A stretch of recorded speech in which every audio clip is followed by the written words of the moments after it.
Been a long digital journey together, Andy, and certainly in the video landscape it has changed tremendously. We are beyond the world of just talking about upfronts and new fronts and what's happening in the content space. Now more and more it's about traveling across all platforms with data attached so that we're creating greater efficiency, particularly more effectiveness of marketing campaigns, and also understanding video in conjunction with social feeds, and understanding consumption around video when it comes to how people are working across screens, where they're consuming, on what devices, at what time of day, and what actually compels them to then take action and take that to sale as well. So a lot of complexity in the space, but makes it very interesting, especially as we start to shift from just thinking of it from the media perspective and moving into more of the creative dynamic of how do we bring their storytelling into the fold and really create compelling experiences across every screen.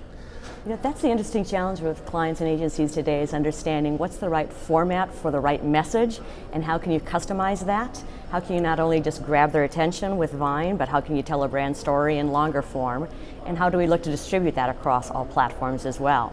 So it's getting into the nuances, not as a statement to say, use Vine for X, use long form for Y, here's television space, but understanding against your audience, what's the best mix? And then how do you sequence that story across time and across platforms? New fronts are always a great place to just showcase wonderful content, showcase the creative voices, understand what the different media companies are doing in this space to double down and invest, to build studios, but now also to have data part of that conversation and share what are their audience insights that actually are informing their programming strategies and scheduling, and how are they looking to invest and against what and who and where. So it becomes a great overview of what's really happening in this business before the traditional television up front. What we see is a lot of fluidity, and a lot of the networks actually either leaning into that space or bringing more of that story into the traditional upfront as well. Ultimately it becomes 30 days of solid content consumption on our part, and a great chance to actually network with folks and understand what they're seeing from their perspective,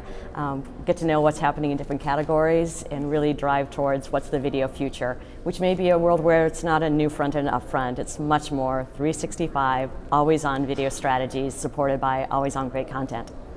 Tim just gave a great presentation about the agency of the future, and something that he said that I think really struck a chord was that agencies have a role in the middle of this very complex landscape. We still are in a great position to help clients understand how to navigate it, not just from a media lens, but also from the storytelling lens, bring those opportunity to clients, be the best filter, and above all, be the best generator and creator of ideas. And that is still the space the agencies own. So in a world of programmatic and much that's happening in technology and data, you still need human insights, you still need that talent to make sure we're delivering the right solutions that are more holistic than just machine-made thinking. And that's the value agencies bring.